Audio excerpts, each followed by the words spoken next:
Good evening, Reverend Nancy. Good evening, Reverend Mike. Good evening, everyone here. Whew, there's so many of you in here this evening. And joining us at home, nice to have you joining us there. And on behalf of myself and Reverend Nancy and Vinu, who's our presider in waiting, welcome to the Wednesday night service. So let's all just start by taking a deep conscious breath, both in the room and at home, and just release the day, the cares, concerns of the day, and allow ourselves to claim this time as our own, this eternal now moment, as we come together for our call to service, which we call lighting the flames of faith. And we perform this ceremony to promote the universal consciousness of life, which acknowledges that all peoples, all faiths, all sentient beings come from the one great universal presence, which we call spirit. That fundamental to this truth is a unifying nature of all religious thought and experience, which we honor here this evening. So as Vinu lights the first candle, it's for the Tao, honoring the universal path of harmony and equilibrium, the natural way. We light the second candle for shamanic traditions, honoring the beliefs and practices of all indigenous peoples, the way of primal spirituality. The third candle we light for Hinduism, honoring the path of knowledge, action, and devotion. We light the fourth candle for Judaism, honoring the ethical path of living by sacred law.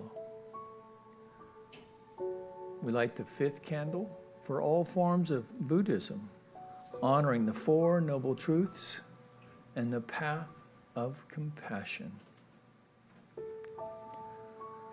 The sixth candle we light for all forms of Christianity, honoring the Christ consciousness as the path of love.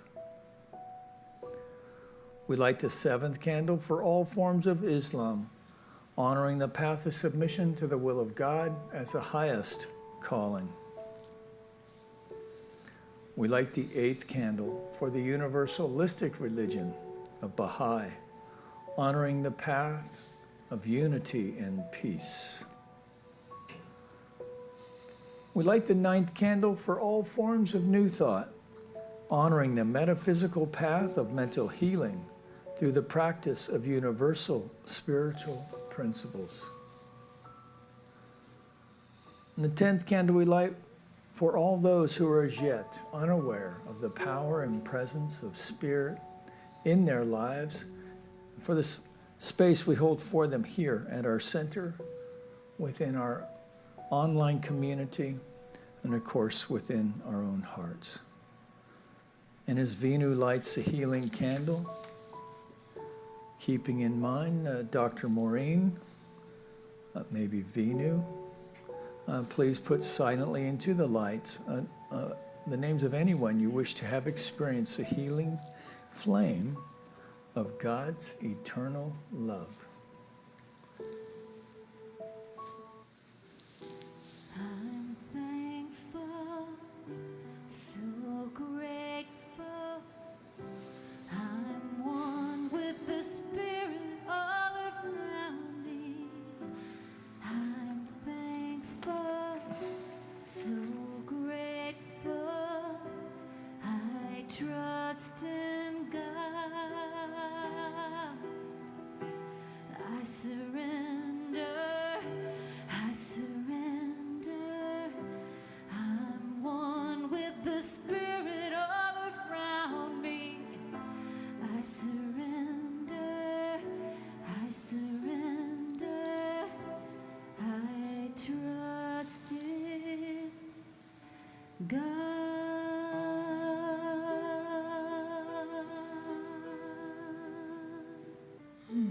Let's just stay together a few more moments in this space, in this beautiful sanctuary this evening, recognizing the one mind, one consciousness, one divine source of all that is flowing to, through, and as each and every one of us here in person and online. Knowing that we are each perfect reflections of this divinity, perfectly imperfect expression of all that is wise, all that is whole, all that is peace, all that is joy, all that is love.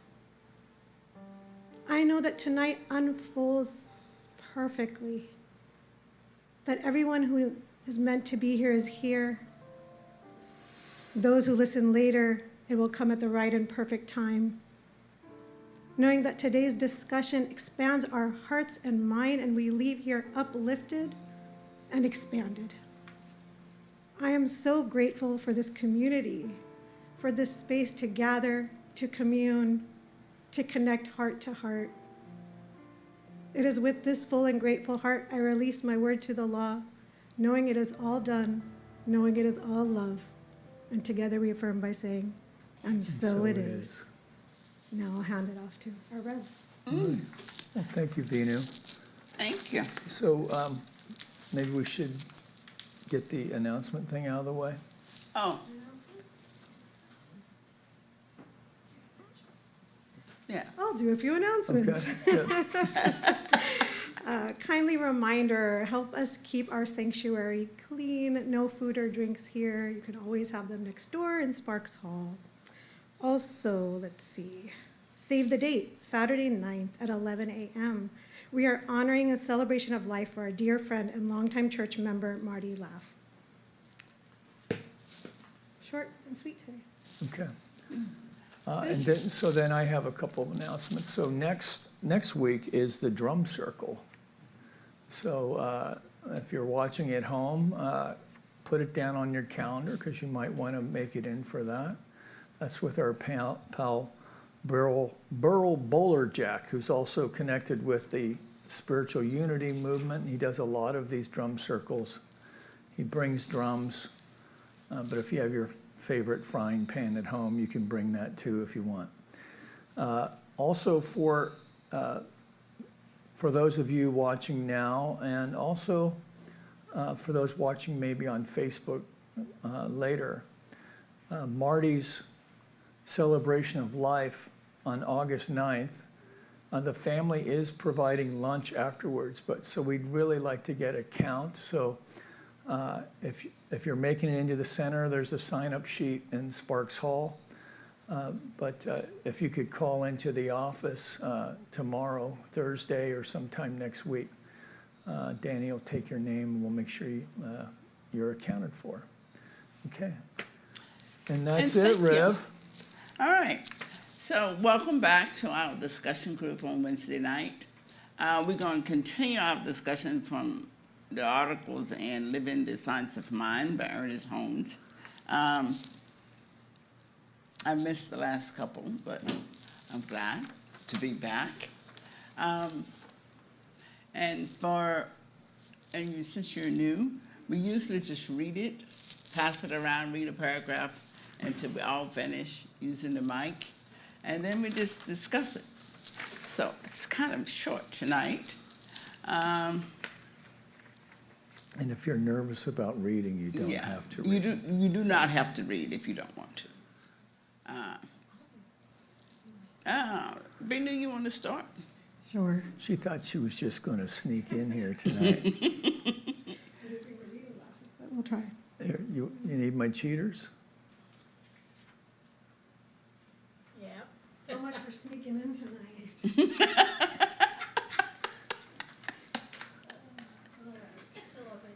Our spiritual identity forever expands. In spiritual mind practice, evil is never treated as an entity, but as an operation of thought. The practitioner never deals with evil as though it were big or little, and he must be careful not to locate it anywhere, in any person, or any group of persons. It is easy enough to see that the mentality of a practitioner must be kept free from the belief in evil, which unfortunately obsesses most persons' thoughts much of the time. Thank you, Vinu. Limitation is not a thing of itself. It is a way of belief. Unhappiness is a condition, but it is not something of itself. Every man has an identity in spirit, and this idea will eternally unfold. It will never grow less, but will always be more of itself. What man knows about God, the universal truth, constitutes his real spiritual being, constitutes his personification of the infinite. Therefore, the more complete conscious he is of God, spirit, truth, beauty, the more perfectly will he evolve.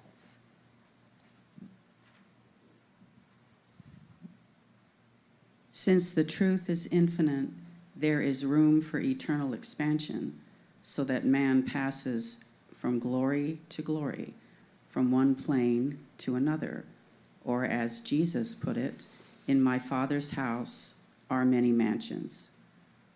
So you can just hang on to that there, Nancy. The spiritual identity itself remains individual and unique though forever expanding. We cannot now visualize what the future development may be, but it is inevitable that we shall pass from this state of being into an even ascendant state of being forever. It does not seem at all necessary or advisable that we spend much time wondering what is going to happen hereafter, since our evolution will take care of all those things as we come to them. What seems most important is that we be happy, well, and prosperous here and now, and that we maintain our spiritual identity wherever we go and whatever we do. I was thinking I kind of picked this out because it's very appropriate for right now, because I think that we live in an environment where we find it a little bit of a challenge not to evaluate people from the human conditions that we're living in. So, but this is kind of an article that reminds us of which way to go.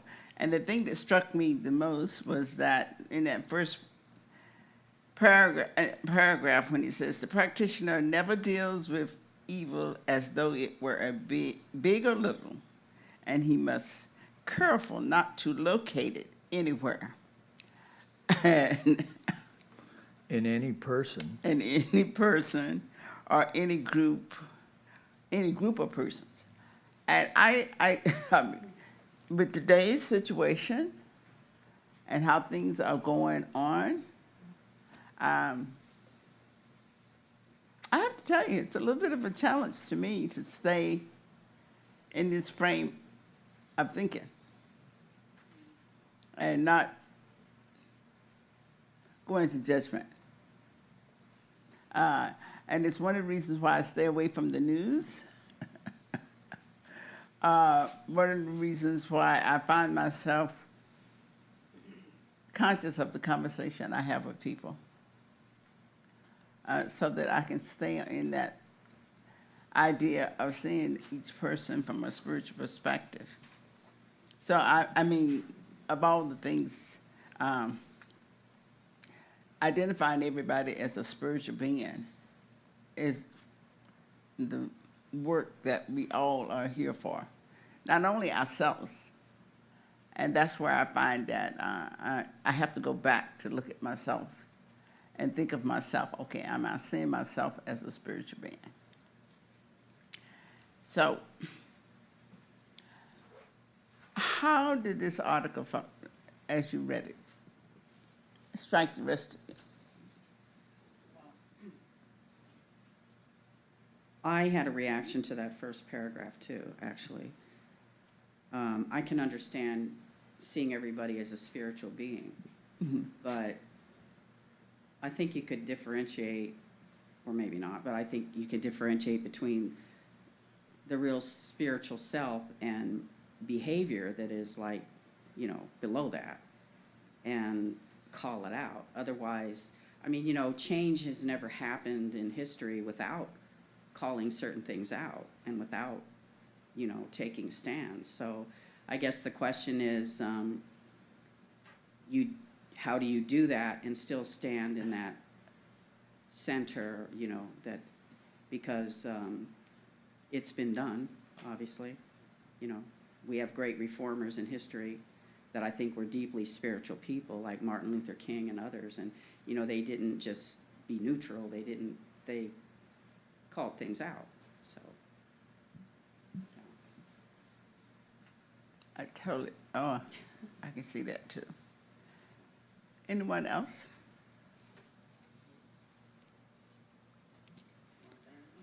This way.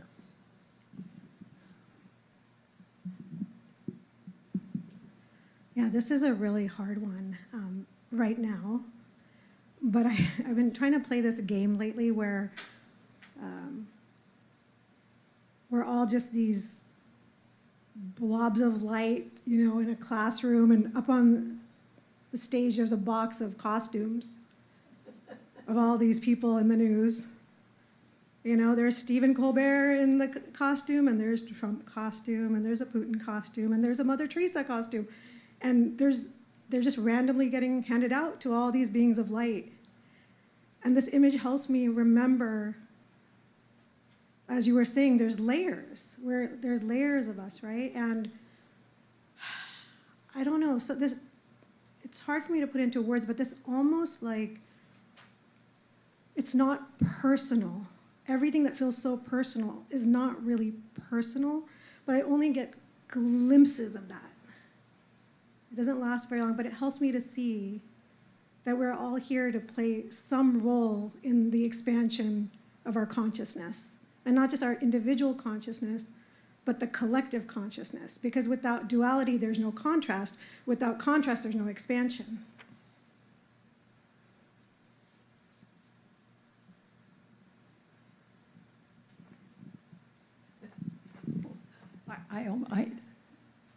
Shall I have my 2 cents in that I don't even know what you all are talking about? Well, it's, Oh, you've only read the first paragraph No, about, we read the whole thing. read the whole thing. Well, you know, I just feel like it's so important for us to realize that, and I don't know that punishment hasn't worked. Because it feels like sometimes, you know, that what we've done is practice seeing evil as an entity. I mean, I feel like that's what we do when we punish people. We don't realize that there's hurt. I don't know. So and I just, you know, look at the pain instead of the behavior, because if we understood that I would almost be willing to say that, quote, evil, unquote, comes from the pain that we perpetrated on ourselves. Anyway.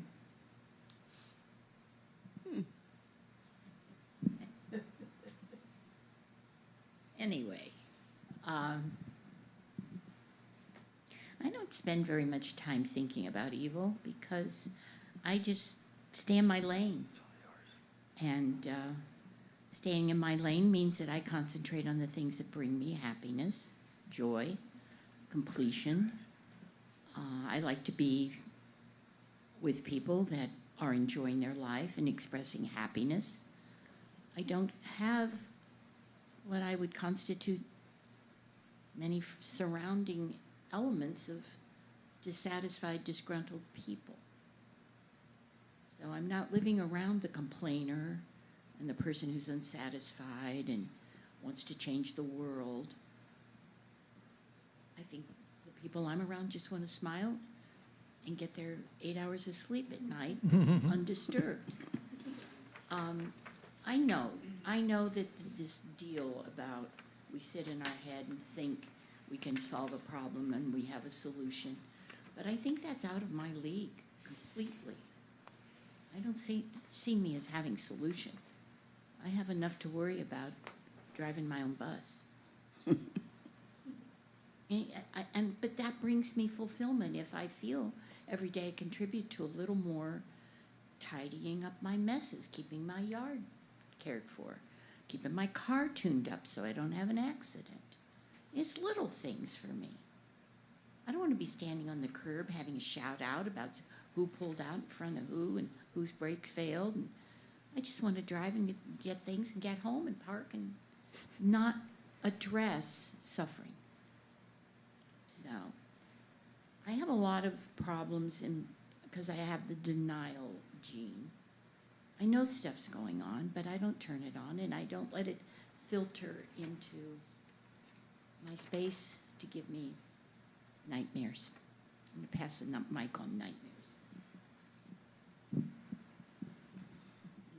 Well, I guess I do have a problem with some of this because I think we have to care about things that are going on.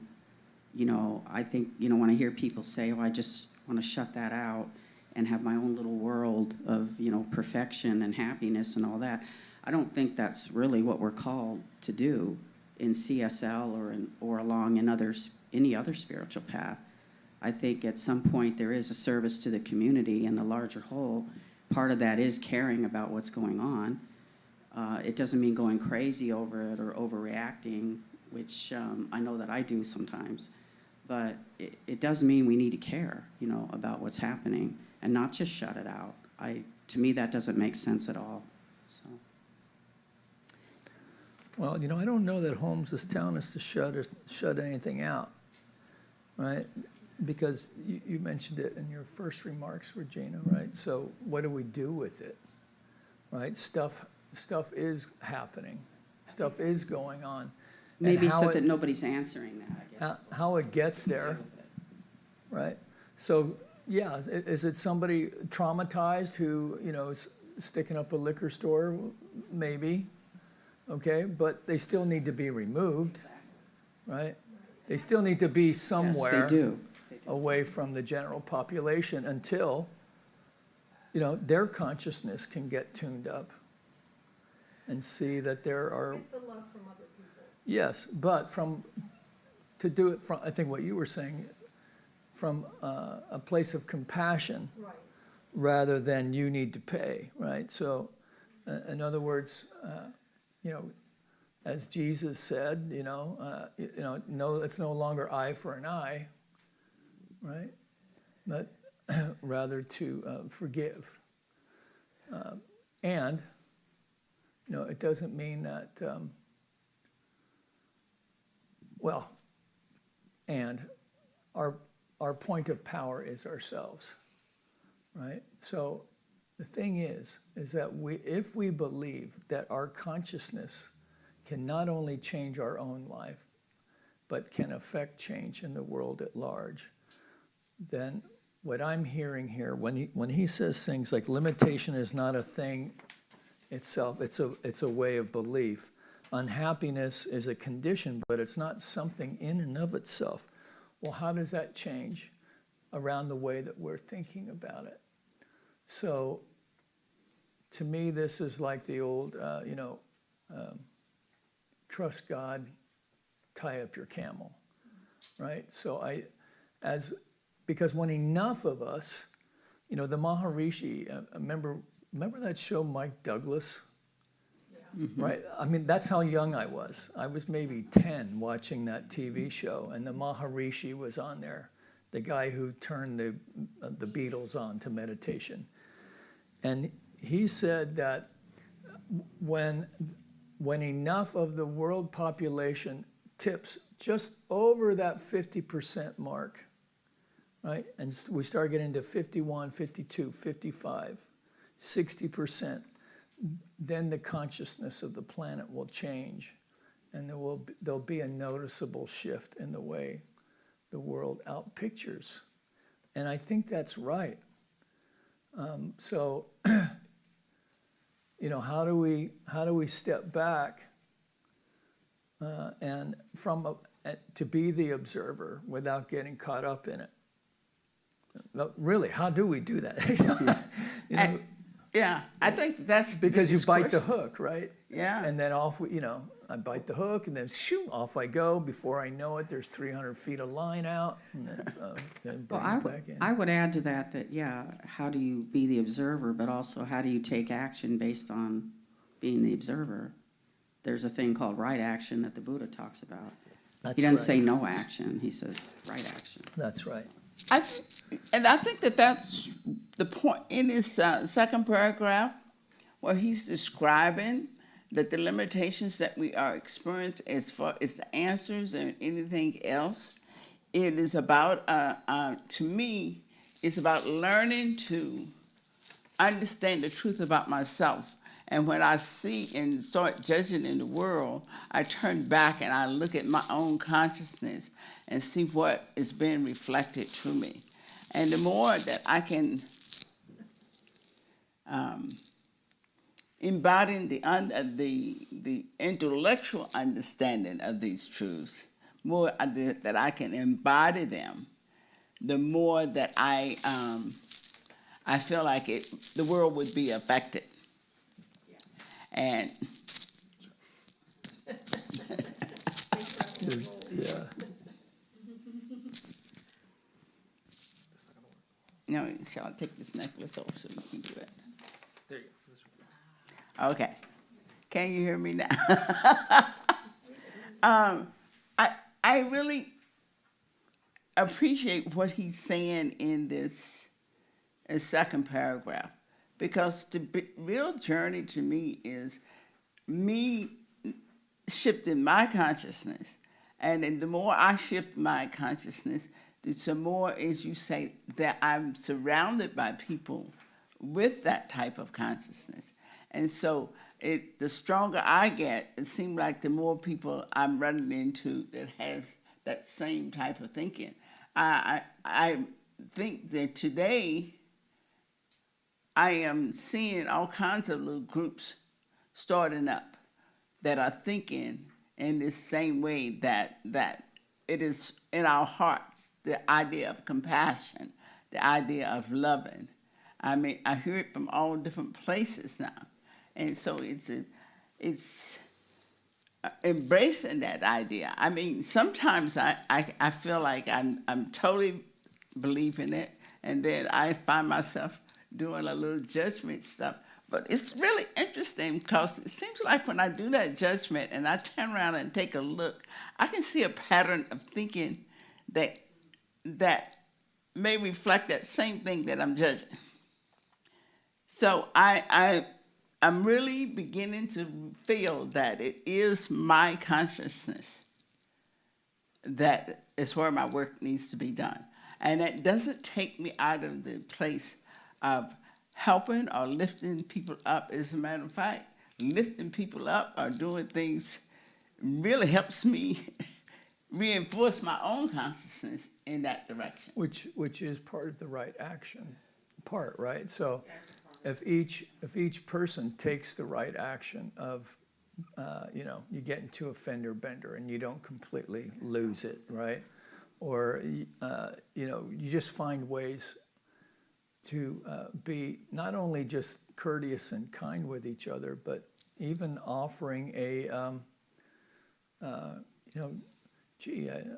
that sweater looks good on you today. Or, just the way that we can be, when enough of us get going like that, right? A sense of trust then, a consciousness of trust, of safety, of equanimity, of, that becomes the default, rather than the dog eat dog, I'm going to get mine, right? So, for instance, if we go to, in the times that we're living in now, right? So there's demonstrations going on and so forth. So if we're called to go to a demonstration, fine. But to go to a demonstration with a compassionate heart, right? So I went to a thing during the Black Lives, the Floyd, after the Floyd murder.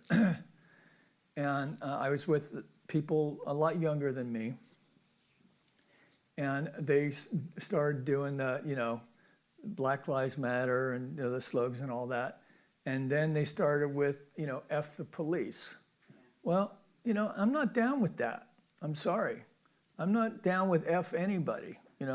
We're here to speak truth to power from a compassionate heart. And I think what Holmes is telling us is to remember that our word has power, right? That we're not just, spewing these words out into the ethers without impact.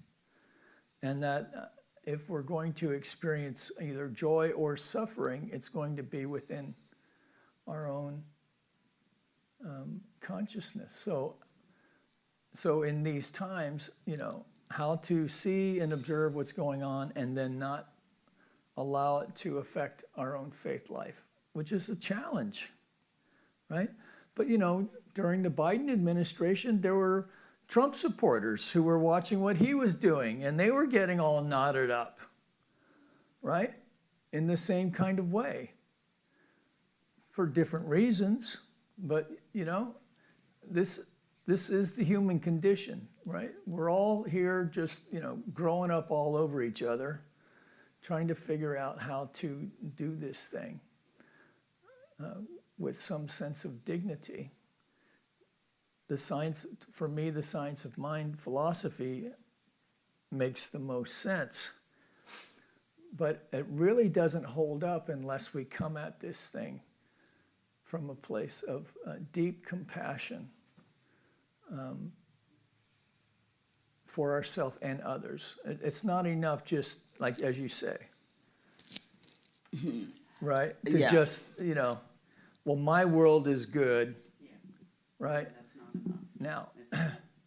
now, I mean, we also have to understand that, none of us are 25 years old anymore either, right? So, I mean, we have to be smart, I mean, we're not going to go run and man the bulwarks and, sing Les Miserables and do all.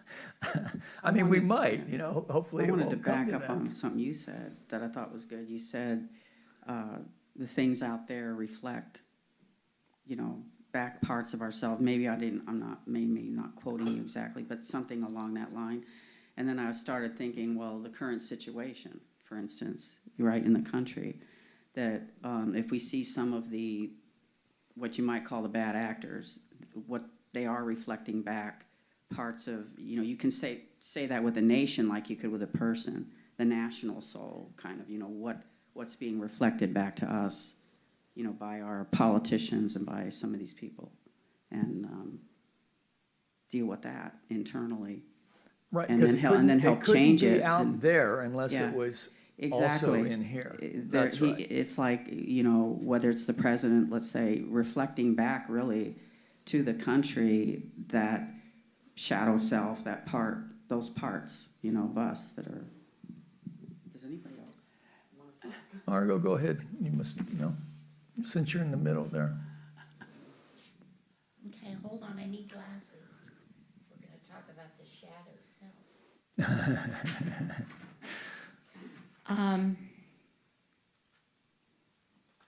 So, I want to talk a little bit about the spiritual identity itself remains individual and unique, though forever expanding. So one day I might know a truth, and I put all my eggs in that truth basket, and I go along believing that other people share that. We're alike.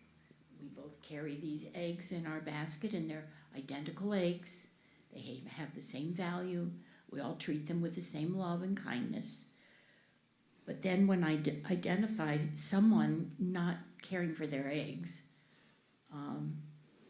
I can be hurt. I can look at them and say, what's wrong? You need help with your eggs? We have a job to do. We have to get through this identity crisis. Are we taking care of our responsibilities, or do you need help? I think feeling frightened that I don't know what other people are doing with their eggs. I don't know the other. And when we say the other, there's not supposed to be another, but there are many of us. There isn't one American. If there is, point him out, please. We're all taking care of our eggs, which I think are our spiritual truths, what we have decided have value. And what I think was beyond my comprehension and growth in spiritual truth, I didn't know some people treated their eggs differently than I did. So I have this reaction of,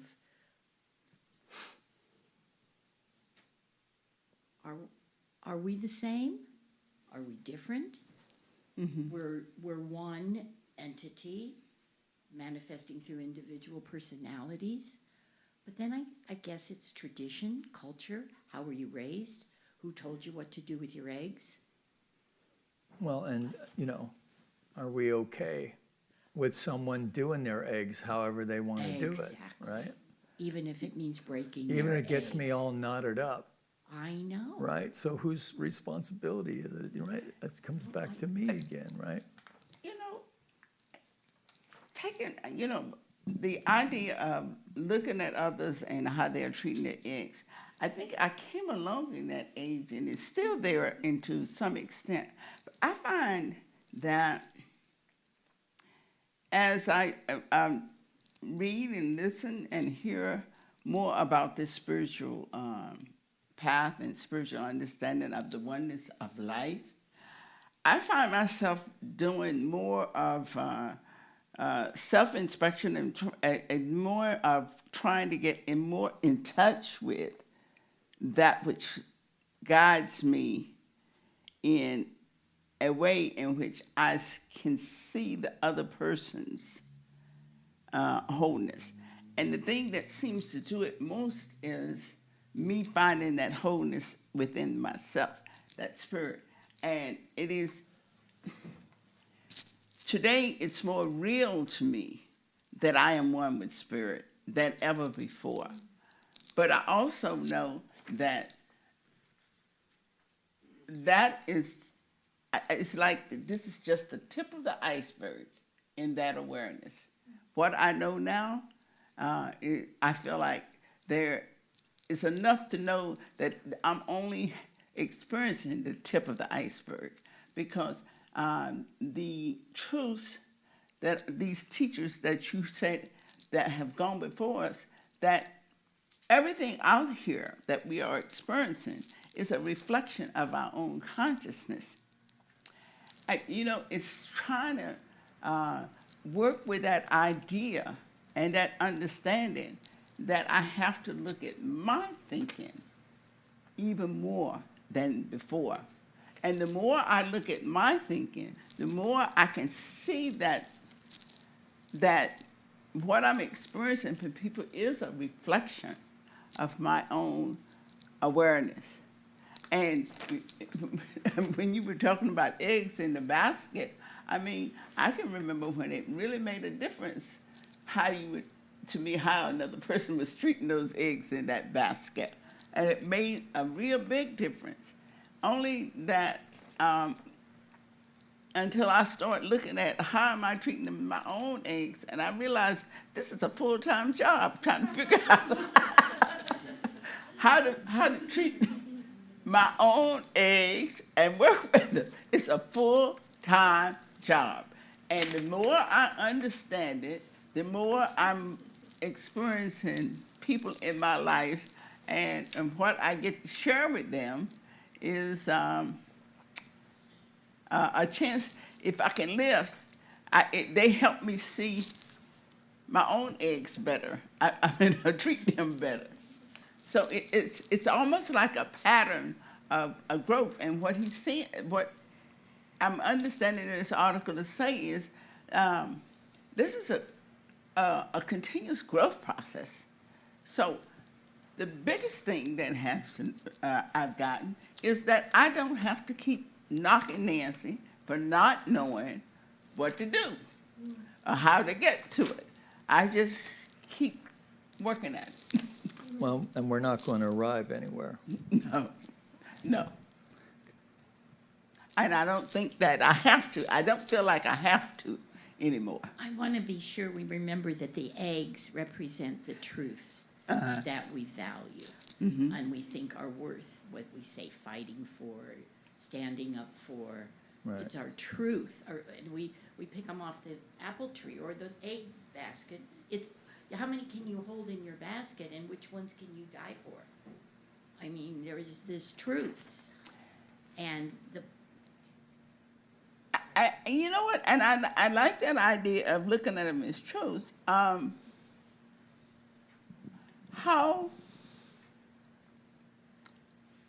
our truths have changed.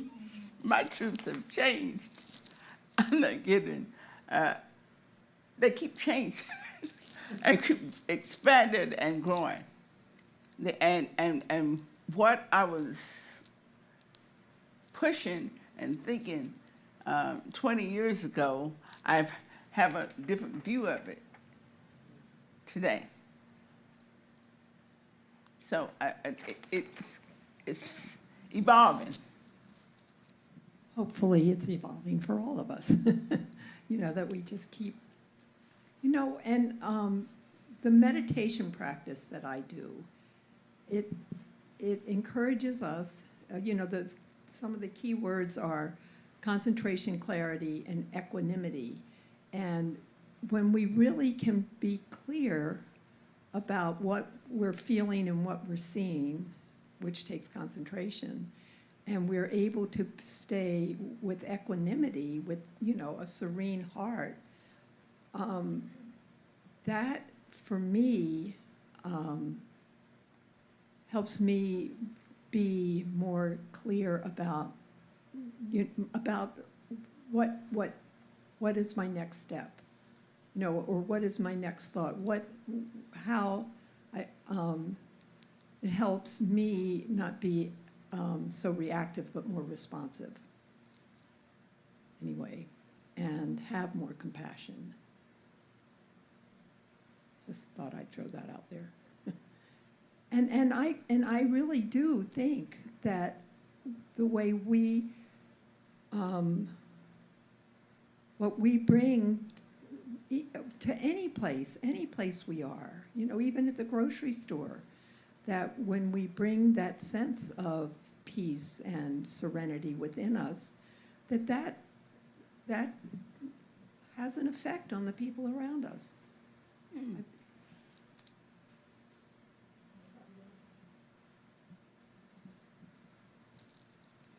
I'm just thinking, sticking with this metaphor of the eggs. You know, eggs have fragile shells. And, you know, I guess what I'm saying is we have to tend, it's important that we tend to our consciousness and tend to the ways that we're thinking so that we are moving forward. Otherwise, we run the risk of falling back into despair, right? So, or at least, if not despair, into the darkness, even the low vibration, if you will, of fearful thinking, and we start making our decisions and judging our actions on what it is that we're afraid of, rather than moving forward in choice, confidently knowing that we live, move, and have our being in a divine flow of life that's working for us and for everyone else too. And so, yeah, people spin out and they get caught in the little back eddies and they do what they do, right? And, you know, we've been talking about boundaries this last Sunday. You know, it's not easy to set boundaries sometimes.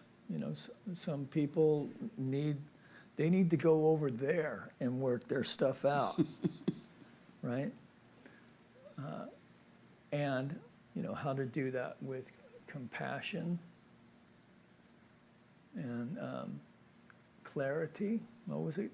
Compassion, clarity, equanimity. Is that what you said? Concentration. Concentration.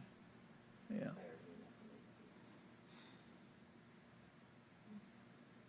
Have you had a chance, do you have anything to share, Rosalie? Have you had a chance to look it over? I've looked it over and here,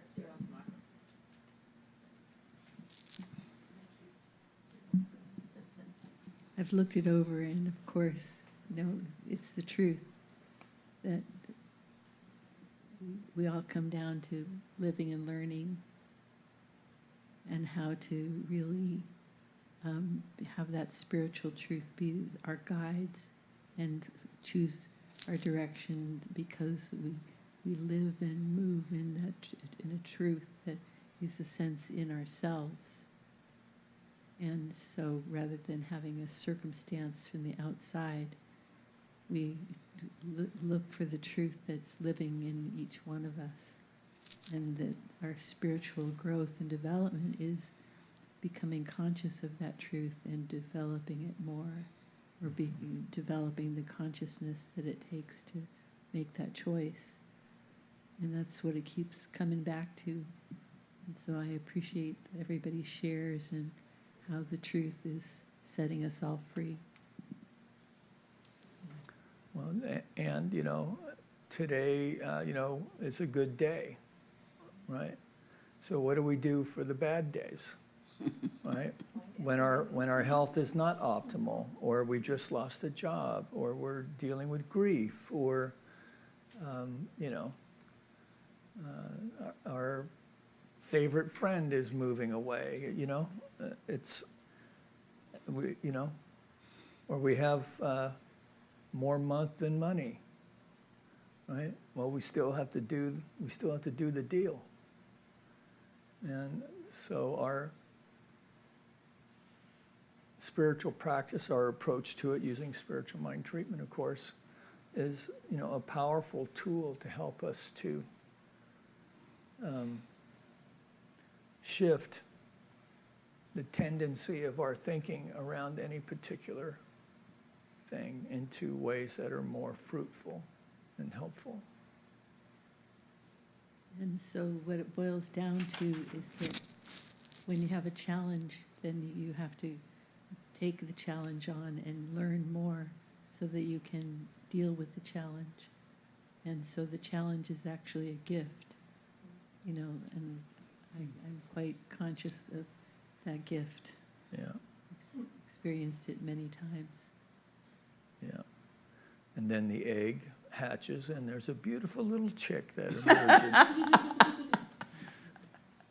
it needs fed. And that's right, nurtured, yes. And Chloe's T-shirt, love is the only truth, right?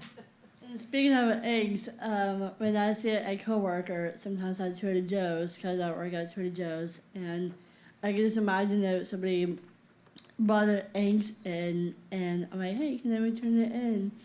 And they would just get somebody else. And sometimes, if they go bad, just put it in the warehouse, and sometimes we just gotta change the way we think, and we have to think positive. And try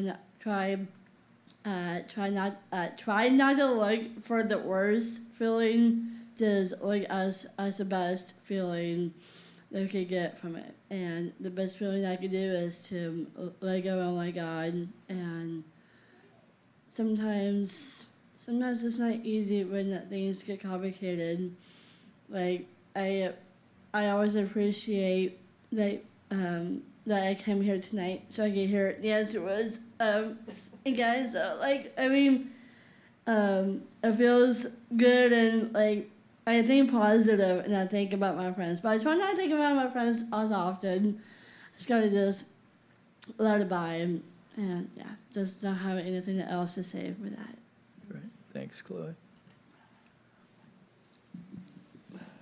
Any burning desires? So we have about 10 minutes. Yeah, So I was going to propose something. yeah, okay. So, what's that? Yeah, really. So what if everyone says something that they want treatment for tonight? Oh, yeah, And we'll do a closing treatment yeah. and include whatever you guys are looking for, treatment Okay. for. That sounds How does wonderful. that sound? And based on the reading or not? Yeah. So try doing that. So just taking a moment to just take a breath. And most of us have something that we may be working on. And, if you can encapsulate it into, a short phrase or a word or whatever, and we'll do a spiritual mind treatment around it. I would love some peace around physical discomfort and challenges. Okay. So it is. I would love treatment for authentic communication, authentic loving communication. I would like treatment to get up and go, move. Don't stay stagnant. I need energy and I need to be energized through movement. I continue to need treatment over immense grief, profound loss of losing my husband, and not getting so consumed that I feel like I'm spinning into a hole sometimes, and then I have to pull out. And I will like to say a treatment for my dad because his last year has been hard. I feel like when that big service happened in this church really means a lot, and everybody, all my friends and family came, and I felt like a lot of prayer for him, and not just that, for the rest of my family too, and all the support. And I will like a treatment for my friends and family. That's what I want. Okay. Okay, so the treatment that I'm requesting is A perfect little health, louder. perfect health and wholeness. Okay. Okay. Renzen, you want some prayer support this week?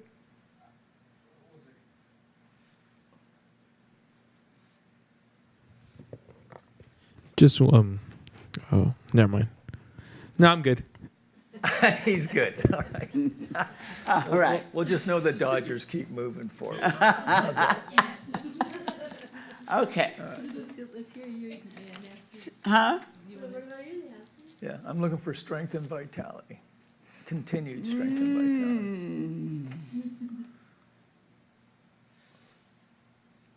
Spiritual growth. More.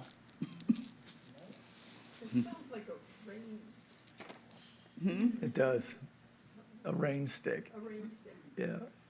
Your necklace. Oh. Spiritual growth. All right, so I'll kick us off and I'll hand it off to you. How's that? Okay.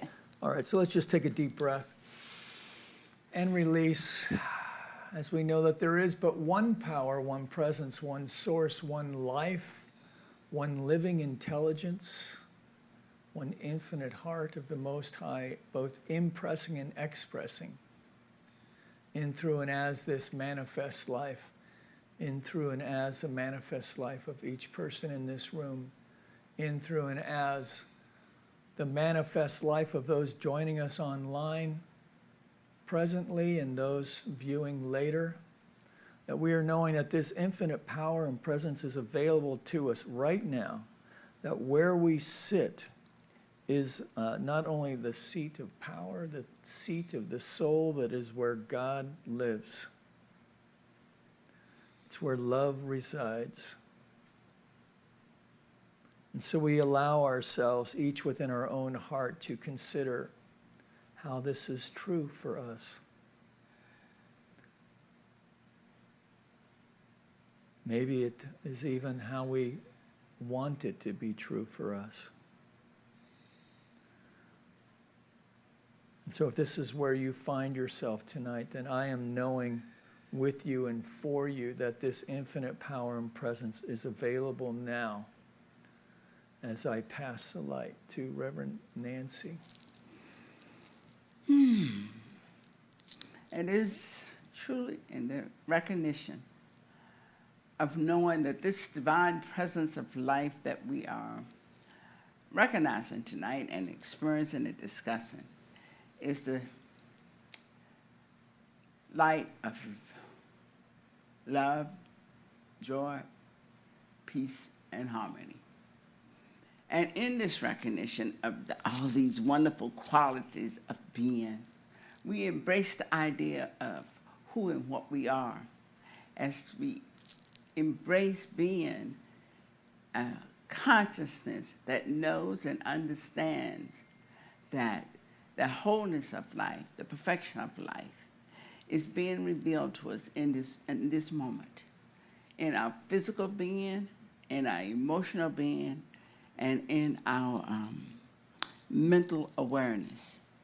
And as we embrace this idea and understanding of the divine wholeness, the completion within ourselves, we know that we are open and receptive to allow this to be reflected in everyone who is in our experience in any way and in any form. And as we understand this and step into this wondrous awareness of knowing that we are spirit in expression, we are the divine having a humanistic experience. And as we come into this human experience, we bring with us that divine guidance that says that every cell, every organ, every aspect of our being is expressing itself in a harmonious way, and each cell supports the next cell. Each organ supports the next organ, and each aspect of our thinking supports it all, because we know spirit is the only existence there is. And we release. We let that which is unlike it be uprooted and thrown away.